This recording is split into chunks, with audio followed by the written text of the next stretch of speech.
नमस्कार, कैसे हैं आप सभी। आशा करती हूँ अच्छे होंगे। मैं भी ठीक हूँ। तो आज का मुद्दा नहीं है भाइयों और बहनों। पहले तो आप सभी को अपनी कथा सुनाने से पहले जय श्री राम, जय हनुमान करना चाहूंगी, जय माता सीता, क्योंकि उन्हीं की कथा चल रही है तो हमें उन्हें सम्मान देना चाहिए। और हमारे इष्ट देवता हैं तो हमारे माता सीता और हनुमान जी की कहानी। अभी हनुमान जी किस तरह से माता सीता की खोज में निकले हैं और कहाँ कहाँ जाते हैं, किस किस से मिलते हैं, तो उनकी मुलाकात विभीषण से हुई। मैं ज्यादा इधर उधर की बात ना करते हुए सीधा मुद्दे पे ही आती हूँ, क्योंकि वीडियो 8-10 मिनट का ही बनाती हूँ तो उसमें ज्यादा से ज्यादा बात मैं बता सकूँ आप सभी को। तो वीडियो को स्किप मत कीजिएगा और पूरा वीडियो मेरा देखिएगा और मुझे सपोर्ट कीजिए। हाँ, तो विभीषण से मिलते हैं और विभीषण ने तो कभी श्री राम का भजन तो करते थे विभीषण, पर हमेशा उनके मन में एक डर रहता था कि क्या श्री रामचंद्र जी से कभी मेरी मुलाकात होगी, और मुलाकात हुई भी तो क्या वो मुझे अपने शरण में लेंगे या नहीं लेंगे। उनके मन में हमेशा ये डर रहता था और उनके दिल में एक कामना थी कि कभी मैं रामचरण के दर्शन कर पाऊंगा या नहीं। तो वो शंका उनकी थोड़ी बहुत दूर कर दी हनुमान जी ने, बता के उनके बारे में कि आप राम शरण में जाएंगे तो जरूर वो आपको गले से लगाएंगे।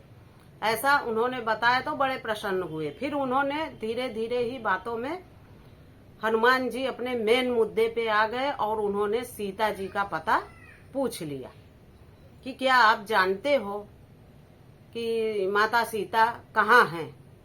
तो विभीषण जी उन माता सीता जी कहाँ हैं, किस जगह पे हैं, वो रास्ता दिखाते हैं हनुमान जी को। ध्यान से सुनिए। तब कहा विभीषण ने उनसे, मैं आओ तो अभी तुम्हें बताता हूँ, सौभाग्य इसी में है मेरा जो काम प्रभु के आता हूँ। फिर विभीषण जी कहते हैं, आओ मैं तुम्हें सीता जी का पता बताता हूँ। मेरा बहुत बड़ा सौभाग्य है कि मैं काम प्रभु के आता हूँ। दो ध्यान तनक मम बातों पर वह बात बताए देता हूँ, बस उसी पते पर जाना तुम पहले समझाए देता हूँ। मेरी बातों को ध्यान से सुनना और जैसे मैं तुम्हें बताता हूँ उसी पते पे जाना।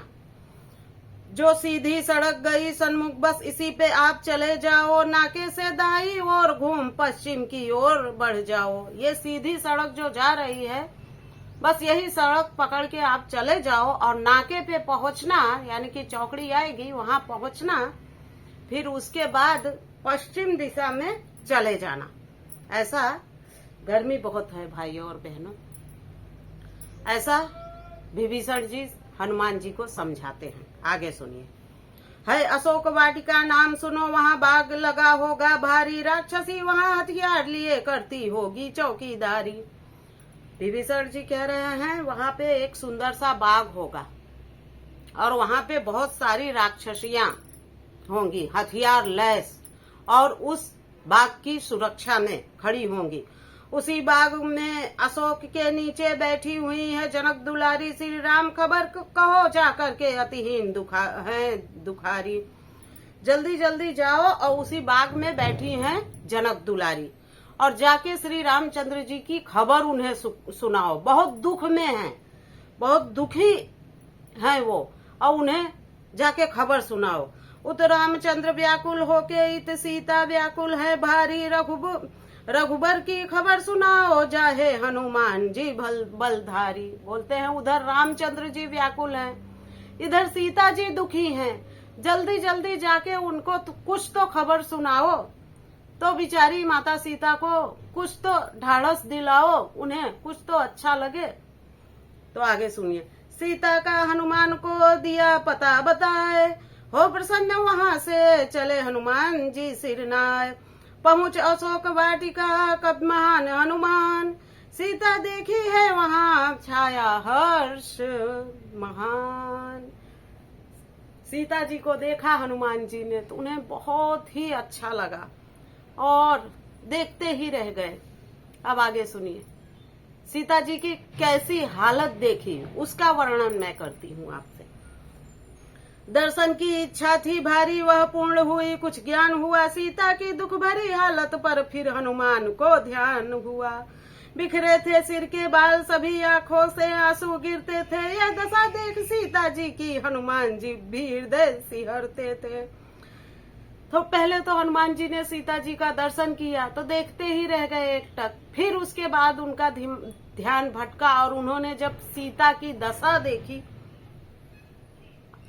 नेत्रों से आंसू टपक रहे हैं, जैसे एक सनमगम स्टैच्यू, आज के जमाने में स्टैच्यू बोलते हैं, जैसे पत्थर की मूर्ति ऐसे रख दी गई हो, बस ऐसे एकटक सीता जी देख रही हैं। पूरे बाल बिखरे हुए हैं, नेत्रों से आंसू, आंखों से आंसू टपक रहे हैं और रघुबर की अपने याद में बैठी हैं और वही रघुबर रघुबर पुकार रही हैं। आगे सुनिए। यह दशा देख सीता जी की हनुमान भी हृदय सिहरते हैं, चेहरे पे उदासी छाई थी, सीता का ध्यान कहाँ पर था। रटना थी केवल एक उन्हें श्री राम नाम का जवां पर था, गम के दरिया में पड़ी हुई चिंता के गोता खाती थी, अभिलाषा राम के दर्शन की यह वह आंखें साफ बताती थी। इस तरह से सीता जी पत्थर जैसी आंखें हो गई थी, बस राम का नाम रघुवर की ही याद में बैठी हुई थी। उन्हें कोई सुध बुध कुछ नहीं, वही ऐसे पड़ी थी। आगे सुनिए। सीता जी को देख के परम वीर हनुमान, बैठे ऊपर पेड़ पर करने को पहचान। सीता जी की ऐसा ही हालत देख के पहले हनुमान जी थोड़ा, भाई लंका में आए हैं तो होशियारी से तो काम करना पड़ेगा ना, जासूस बन के आए हैं तो ऐसे थोड़ी ना सीता जी बिना, जब तक उनको पूरी गारंटी नहीं हो जाती है कि हाँ यही माता सीता हैं, तब तक वो सीता जी के सामने नहीं जा सकते। इसलिए वो अशोक के पेड़ के ऊपर जाके बैठ गए और देखने लगे, पूरा पक्का करने लगे कि सीता माता यही हैं या नहीं। आगे सुनिए। इतने में रावण वहां साथ लिए कुछ नार, पहुंचा और आकर कहा ऐसे वचन उचार। इतने में वहां पे रावण आ जाता है। अब हनुमान जी सारा तमाशा ऊपर से बैठ के देख रहे हैं। अब रावण आता है, सुनिए रावण क्या करता है, क्या कहता है। घमंडी रावण का घमंड तो माता सीता जी ने ही तोड़ दिया था, त्रैलोक विजेता था, पर एक नारी को नहीं जीत पाया रावण। सुनिए। रावण ने कहा है मृगनयनी जो निरख ले मेरे को। रावण कहता है मृगनयनी, ये अक्षर बराबर लिखे नहीं हुए हैं भाइयों और बहनों, इसलिए समझ में नहीं आ रहे हैं, पर मैं इसका मतलब आप सभी को समझा दे रही हूँ। रावण कहता है हे मृगनयनी, एक बार तो मेरी तरफ देख ले, समझो बस अपना दास, मुझे ये हृदय सारा चोर लिया। हे मृगनयनी, तुमने मेरा हृदय चोरी कर लिया, तुमने मेरे दिल को चुरा लिया, तुम मेरे दिल में बस गई हो। निछावर करूं सभी तुम पर, मैं तेरा हुक्म बजाऊंगा। रावण ऐसा बोल रहा है, हे मृगनयनी, तू जो कहे वो तेरे पैरों में निछावर करूंगा और पूरी जिंदगी तेरा हुक्म बजाऊंगा, ऐसा रावण बोलता है। मम रानी तेरी दासी होगी, पटरानी तुझे बनाऊंगा। मेरी रानियां जितनी है वो सब तेरी दासी होगी और पटरानी तुझे बनाऊंगा। सीता जी को कैसे बहला रहा है। इस प्रकार से रावण वहां समझाते हुए खिसियाया है, समझाया है, धमकाया है, कुछ त्रास उसे दिखलाया है।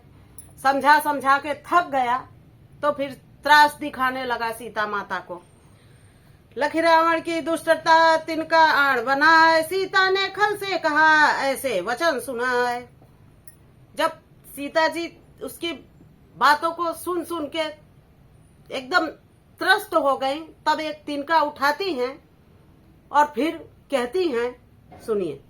बेशर्म बड़ा निर्लज्ज है, लाज नहीं है तो जान अकेली तू यहाँ धमकाता है मोय। अरे बेशर्म, तुझे लाज नहीं है, तू निर्लज्ज है, अकेली महिला को देख के धमकाता है।